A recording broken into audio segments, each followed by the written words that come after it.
സാമ്പത്തിക സ്ഥിരത ലക്ഷ്യമിട്ടുള്ള ബജറ്റാണ് ധനമന്ത്രി നിർമ്മലാ സീതാരാമൻ അവതരിപ്പിച്ചത്.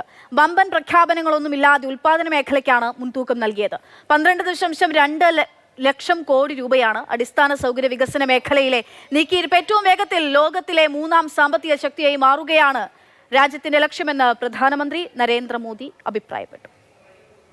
ये बजट वर्तमान के सपनों को साकार करता है, भारत के उज्जवल भविष्य की नींव को सशक्त करता है. 2047 വികസിത ഭാരതം എന്നതാണ് സർക്കാരിന്റെ ലക്ഷ്യം. അടിസ്ഥാന സൗകര്യ വികസനത്തിന് പൊതുബജറ്റിൽ കഴിഞ്ഞ തവണത്തെ അപേക്ഷിച്ച് 9% നീക്കിയിരിപ്പ്. 20 ജലപാതകൾ, 7 അതിവേഗ റെയിൽപാതകൾ, ടിയർ 2-3 നഗരങ്ങളുടെ വികസനം, യുവാക്കൾക്ക് നൈപുണ്യ വികസനം. ഭാവിയിലേക്ക് ഇന്ത്യയെ തയ്യാറാക്കുകയാണ് ലക്ഷ്യമെന്ന് വ്യക്തം.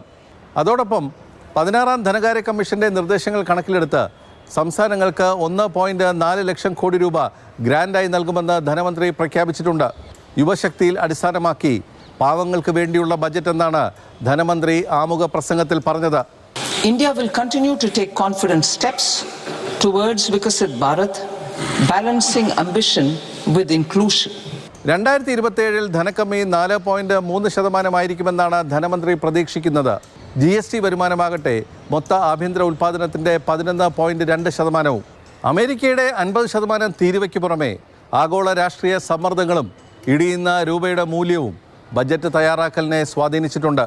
അമേരിക്കയുടെ സമ്മർദ്ദത്തെ തുടർന്ന് ഇന്ത്യ പിൻവലിഞ്ഞ ചാബഹാർ തുറമുഖത്തിന് വേണ്ടി ഒരു പൈസ പോലും ഇത്തവണ നീക്കിവെച്ചിട്ടുമില്ല. ബസന്ത്, മാതൃഭൂമി ന്യൂസ്, ഡൽഹി.